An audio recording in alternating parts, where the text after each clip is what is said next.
Un bon lieu de bivouac là aussi, en plus du porche de l'église de la Chapelle-la-Faille. Un point d'eau.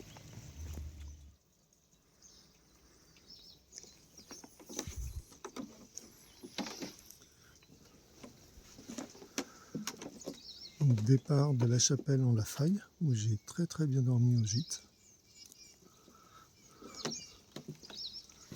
Et la direction Husson par Montarcher.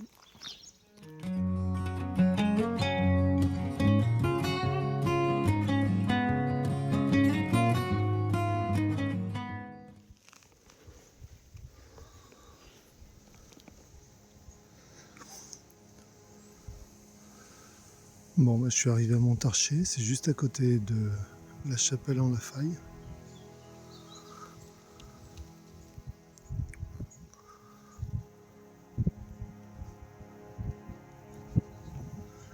C'est bien organisé là pour recevoir les véhicules.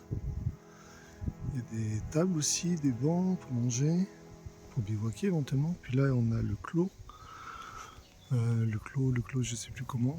C'est un hôtel semi-gastronomique, un restaurant semi-gastronomique.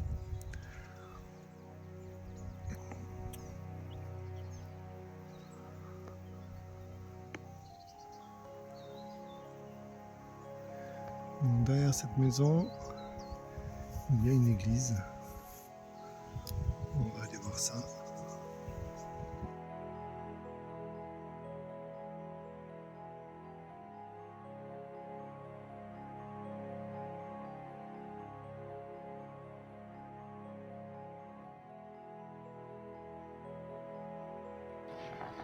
Alors aujourd'hui, j'aurais du mal à faire un panorama plus haut qu'ici. Parce que là, je suis à 1150. Et en plus, à côté de l'église, il y a une petite plateforme qui permet de nous élever un peu au-dessus des toits.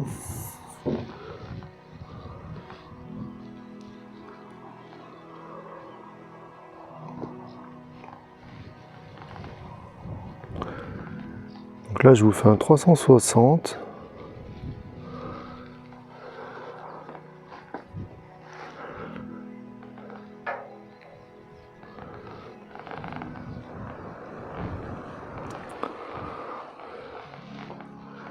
C'est vraiment impressionnant jusqu'où on peut voir. Bon, la vidéo, ça rend peut-être pas. On n'a pas tous les détails.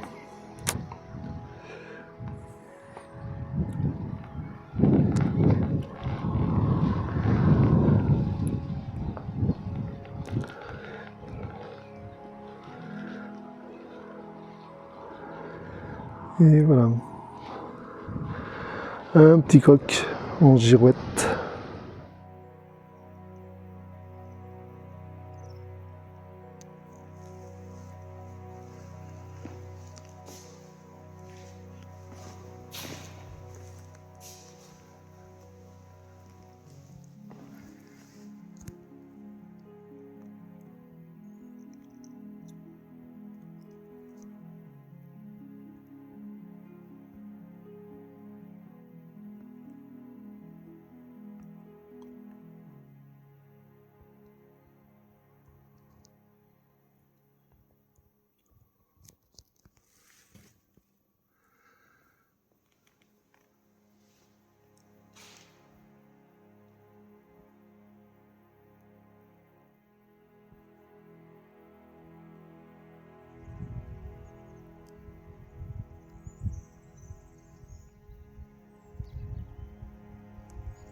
Alors ce toit que vous voyez au sol, en fait c'est une chapelle. Je vous montre.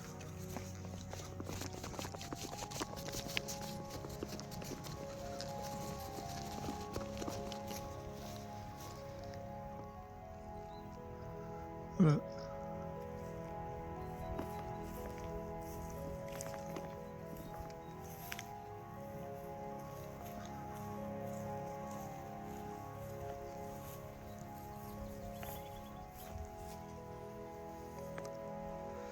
Étonnant, non?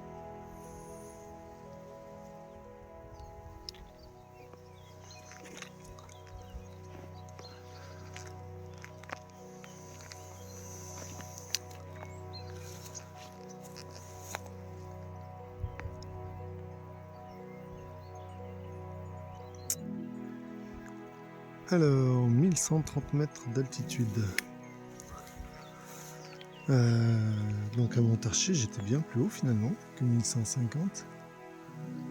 Parce que Montarcher, hop, c'est là-haut. S'en fiche, on regardera sur la carte. Question du jour, par où je passe? En effet, à cet endroit-là, il y a deux possibilités pour le GR765. Soit le GR765E que je suivais jusqu'à maintenant, c'est-à-dire pour l'Est, ou le GR765 Ouest. Et l'Est, a priori, est plus difficile. Il suit le bord de la Loire. Moi, je recherche pas forcément la difficulté. En plus, je vois que ça a l'air plus long, 85 km. Je sais pas s'il s'agit du GR3 ou du GR765E. En tout cas, j'ai plutôt l'intention de prendre le GR765O en ouest. Et donc je suis à 64 km du puits, ce qui me pose aussi un petit problème. Je vous expliquerai ça plus tard, peut-être quand je serai à Husson. Voilà, à plus tard.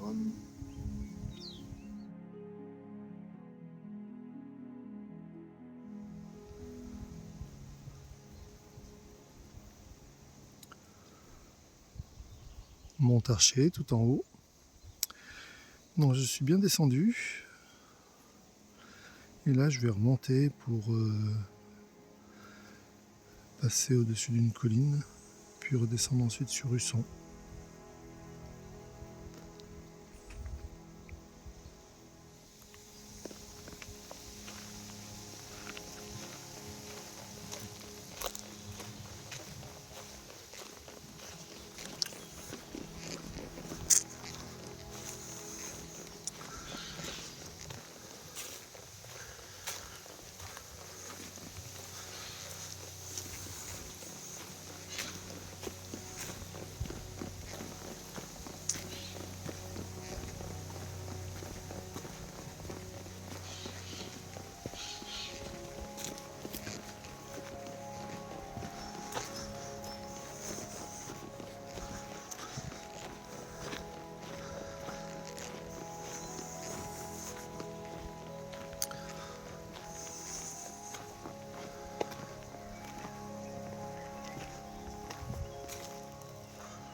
Alors, tout à l'heure, je vous ai dit que j'ai choisi de prendre le GR765 West parce qu'il est plus simple, il est plus facile, paraît-il, et il m'amène au Puy-en-Velay en 3 jours.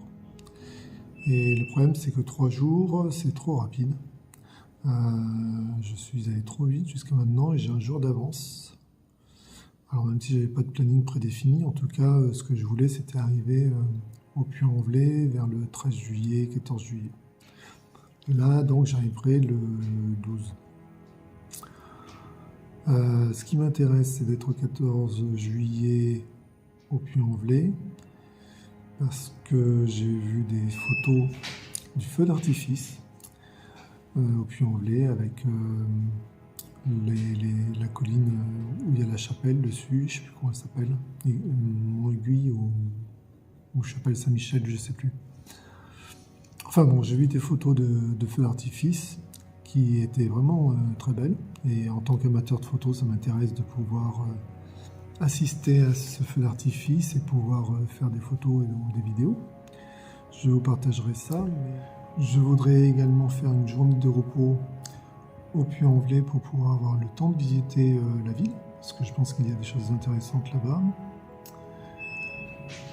Donc il faut que je fasse mon planning tout en trouvant des distances raisonnables chaque jour, pas trop long parce que sinon j'arriverai vraiment trop tôt, et en même temps pas trop courte, avec des possibilités d'hébergement le soir. Et sur cette portion-là, eh bien c'est pas évident. Donc là je suis à Husson, j'ai fait, je sais pas, peut-être 15-16 km pour venir ici. Donc le trajet plus les petites distances que j'ai faites là pour aller chercher à manger. Demain, j'aurai éventuellement la possibilité d'aller dans un autre camping municipal à Craponne-sur-Arzon, qui n'est pas sur le chemin, mais bon, ça pourrait être une solution. Mais sur le chemin, entre ici, Husson en Forez et le Puy-en-Velay, eh ben, il n'y a pas grand-chose d'organisé, ou alors il faut passer par des accueils jacquaires, des gîtes, des hôtels, voilà, des choses comme ça. Mais c'est vrai qu'en camping, il n'y a pas grand-chose. Et donc ça pourrait être l'occasion de faire du bivouac. Je sais pas où surtout. Donc il faut que je cherche tout ça. J'ai pas mal d'infos, mais il faut que je les compile et que je décide ce que je fais pour les 3 jours à venir. Donc l'objectif, c'est quand même d'arriver au Puy-en-Velay le 12, avoir le 13 comme journée de repos, et le 14, la journée avec le feu d'artifice en fin de journée. Alors c'est bête, hein, un feu d'artifice, on en voit tous les ans, hein, c'est rien d'exceptionnel, mais là le cadre avait l'air vraiment intéressant, et en plus cette année il le tire depuis un autre lieu que d'habitude. Il le tire depuis l'endroit où il y a la fameuse Vierge du Puy-en-Velay. Voilà, donc je vais consulter mes documentations et puis je vous dirai dans les jours à venir ce que je fais. On verra ça.